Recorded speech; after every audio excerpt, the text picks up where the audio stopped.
আমাদের জীবনের পথে আমরা কত মানুষের সাথে মিশি, কত সম্পর্কের বাঁধনে জড়াই। এই পথ চলায় আমরা একে অপরের উপর ভরসা করি, নির্ভর করি। কিন্তু যখন সেই ভরসার বাঁধন ছিঁড়ে যায়, যখন কারো উপর বিশ্বাস করে আমরা ঠকে যাই, তখন বুকটা কি যেন এক শূন্যতায় ভরে যায়, মনটা অভিমানে পাথর হয়ে যায়। প্রশ্ন জাগে, কেন এমন হলো? কাকে বিশ্বাস করব? এমন পরিস্থিতিতে আমরা কোথায় ফিরে যাব? মানুষের উপর বিশ্বাস করে ঠকে গেলে ইসলাম কি বলে? ইসলামের সৌন্দর্য এখানেই। আমাদের দিন কেবল ইবাদতের পথ দেখায় না, জীবনের প্রতিটি সংকটময় মুহূর্তেও আমাদের পথ প্রদর্শন করে, মানসিক শান্তি ও ঈমানের শক্তি যোগায়। ঠিক এই কঠিন সময়েই আমাদের দিন, আমাদের প্রিয় ইসলামের সৌন্দর্য ও অলৌকিকতা স্পষ্ট হয়ে ওঠে। ইসলাম কেবল কিছু রীতিনীতি বা ইবাদতের নাম নয়, এটি জীবনের প্রতিটি কিন্তু, যদি এবং কেন এর সঠিক উত্তর। এই দিন আমাদের শেখায় যে মানবীয় দুর্বলতার মাঝেও রয়েছে এক অসীম অবিনশ্বর শক্তি, যা হলো একমাত্র আল্লাহর উপর পূর্ণ ভরসা, তাওয়াক্কুল। আপনার ভাঙা হৃদয়কে জোড়া লাগানোর, আপনার চোখের জল মুছে দেওয়ার ক্ষমতা কেবল তাঁরই আছে।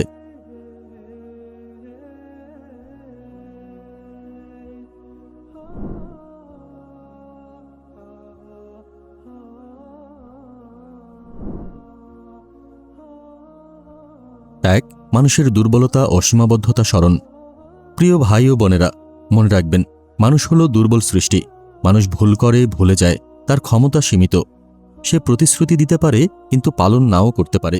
কখনো জেনে বুঝে, আবার কখনো অনিচ্ছাকৃতভাবে সে আপনাকে হতাশ করতে পারে।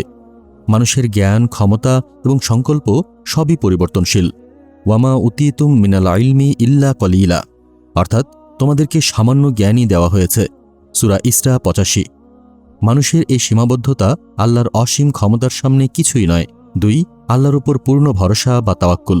ইসলাম আমাদের শিক্ষা দেয়, আমাদের চূড়ান্ত ভরসার স্থল হলেন একমাত্র আল্লাহ সুবহানাহু ওয়া তাআলা। তিনি আল ওয়াকিল বা সর্বশ্রেষ্ঠ কর্মবিধায়ক, যার উপর ভরসা করলে কেউ কখনো ঠকে না। তিনি আমাদের সমস্ত প্রয়োজন পূরণকারী, আমাদের রক্ষাকারী এবং আমাদের একমাত্র সাহায্যকারী। আর যে ব্যক্তি আল্লাহর উপর ভরসা করে, তার জন্য আল্লাহই যথেষ্ট। সূরা আত-তালাক 3। এই আয়াতটি আমাদের হৃদয়ে গভীর আস্থা ও প্রশান্তি এনে দেয়। যখন আপনার অন্তর মানুষের উপর থেকে ভরসা হারিয়ে ফেলে, তখন এই আয়াতে আশ্রয় নিন। আন উমারা ইবনুল খাত্তাবি রাদিয়াল্লাহু আনহু ক্বালা ক্বালা রাসূলুল্লাহি সাল্লাল্লাহু আলাইহি ওয়াসাল্লাম লাউ আন্নাকুম তাওয়াক্কালতুম আলাল্লাহি হাক্কা তাওয়াক্কুলিহি লারাযাক্কাকুম কামা ইয়ারযুকুত তুইরা তাকদু খিমাসান ওয়া তারুহু বিতানা। উমর ইবনুল খাত্তাব রাদিয়াল্লাহু আনহু থেকে বর্ণিত, রাসূলুল্লাহ সাল্লাল্লাহু আলাইহি ওয়াসাল্লাম বলেছেন, যদি তোমরা আল্লাহর উপর যথাযথভাবে ভরসা করতে, তাহলে তিনি তোমাদেরকে সেভাবে রিজিক দিতেন যেভাবে পাখিদের দেন। তারা সকালে খালি পেটে বের হয় এবং সন্ধ্যায় ভরা পেটে ফিরে আসে। তিরমিজি। এই হাদিস আমাদের শেখায় যে আল্লাহর উপর পূর্ণ ভরসা রাখলে আমাদের সব প্রয়োজন তিনিই পূরণ করেন। 3, ধৈর্য ও সবর।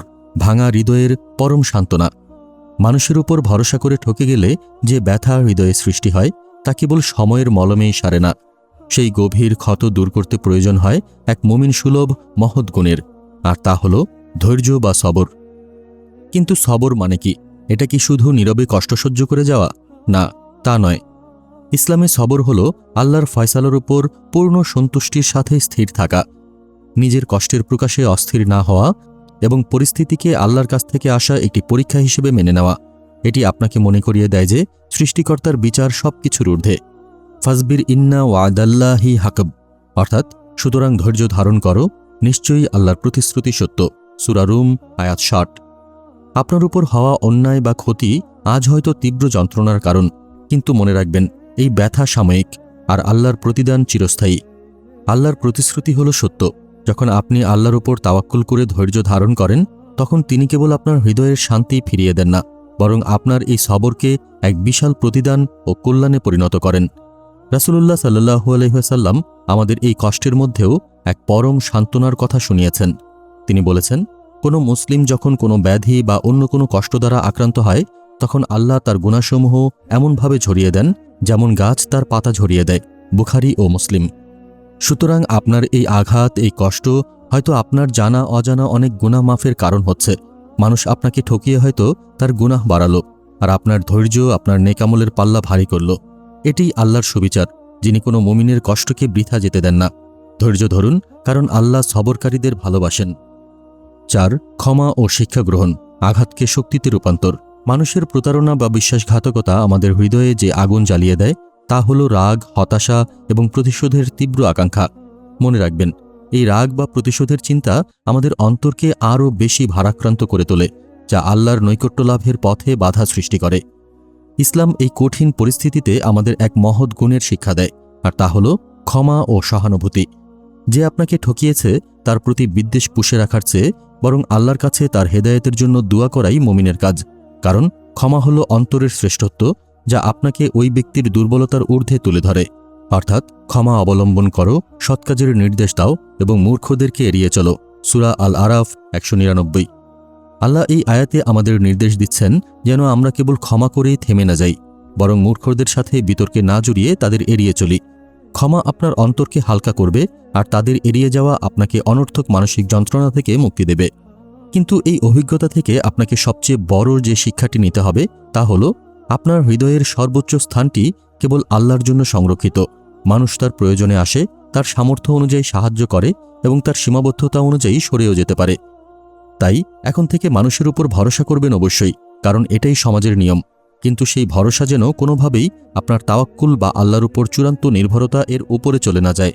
চেষ্টা করুন, কারণ চেষ্টা করা আমাদের দায়িত্ব, আর ফলাফল থাকবে একমাত্র আল্লাহর হাতে। এই শিক্ষা আপনার বাকি জীবনকে প্রশান্তিময় করে তুলবে। আপনার মনোযোগ এখন থেকে মানুষের দুর্বলতার দিকে নয়, বরং আল্লাহর অসীম শক্তির দিকে নিবদ্ধ হবে। প্রিয় মুমিন ভাই ও বোনেরা, আমরা আমাদের এই গুরুত্বপূর্ণ আলোচনার প্রায় শেষ প্রান্তে এসে পৌঁছেছি। মানুষের কাছ থেকে আঘাত পাওয়ার পর হতাশ হয়ে যাবেন না, কারণ এই কষ্টই আপনাকে আপনার চূড়ান্ত গন্তব্যের দিকে ঠেলে দিয়েছে, আপনার রবের কাছে। আল্লাহ আপনাকে ডেকে নিচ্ছেন সেই আশ্রয়ের দিকে যেখানে কোনো দুর্বলতা নেই, কোনো প্রতারণা নেই। যখন মানুষের উপর ভরসা করে আপনার হৃদয় ভেঙে যায়, তখন এক মুহূর্তের জন্য নিরাশ হবেন না। আপনার সব অভিযোগ, সব দুঃখ, সব আকাঙ্ক্ষা তার কাছেই সুপর্দ করুন।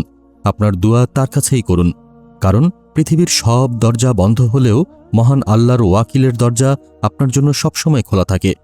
আপনার হৃদয়ের সমস্ত ভার দূর করার জন্য, আল্লাহর উপর চূড়ান্ত নির্ভরতার জন্য আপনি দৃঢ় কণ্ঠে ঘোষণা করুন, আমার জন্য আল্লাহই যথেষ্ট। তারই বাণীকে অন্তরে গেঁথে নিন এবং দিনের যে কোনো সংকটে এই দোয়াটি নিয়মিত পাঠ করুন। হাসবি আল্লাহু লা ইলাহা ইল্লা হুয়া আলাইহি তাওয়াক্কালতু ওয়া হুয়া রাব্বিল আরশিল আযীম।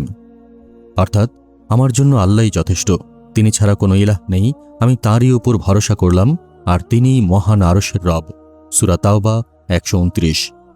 এই দোয়াটি আপনার হৃদয়ের পক্ষ থেকে আপনার রবের কাছে আত্মসমর্পণের সর্বোচ্চ ঘোষণা। এটি আপনার মনের সকল দুঃখ দূর করে দেবে ইনশাআল্লাহ। আল্লাহর উপর তাওয়াক্কুল আপনাকে এমন এক অভ্যন্তরীণ শান্তি ও শক্তি দেবে, যা মানুষের সব দুর্বলতা আর বিশ্বাসঘাতকতাকে তুচ্ছ করে দেবে। পরিশেষে, যদি এই আলোচনাটি আপনার হৃদয়ে সামান্যতম শান্তি এনে থাকে, যদি আপনি আল্লাহর দিকে ফিরে যাওয়ার সাহস খুঁজে পান, তবে আপনার এই অনুভূতিটিকে অন্যের সাথে শেয়ার করুন। হতে পারে আপনার এই শেয়ারটুকু অন্য কোনো ভাঙা মনকে শান্তি দিতে সাহায্য করবে, আর আপনি এর মাধ্যমে সওয়াবের অংশীদার হবেন। আর আল্লাহ তো নিজেই বলেছেন, কষ্টের সাথেই রয়েছে স্বস্তি। তাই চাইলে এই বিষয়ের এই সুন্দর ব্যাখ্যা নিয়ে তৈরি আমাদের আরেকটি ভিডিও, কষ্টের সাথেই স্বস্তি, দেখে নিতে পারেন। আল্লাহ আমাদের সবাইকে তার উপর পূর্ণ ভরসা করার এবং সকল পরীক্ষায় ধৈর্যশীল হওয়ার তৌফিক দান করুন। আল্লাহুম্মা আমিন।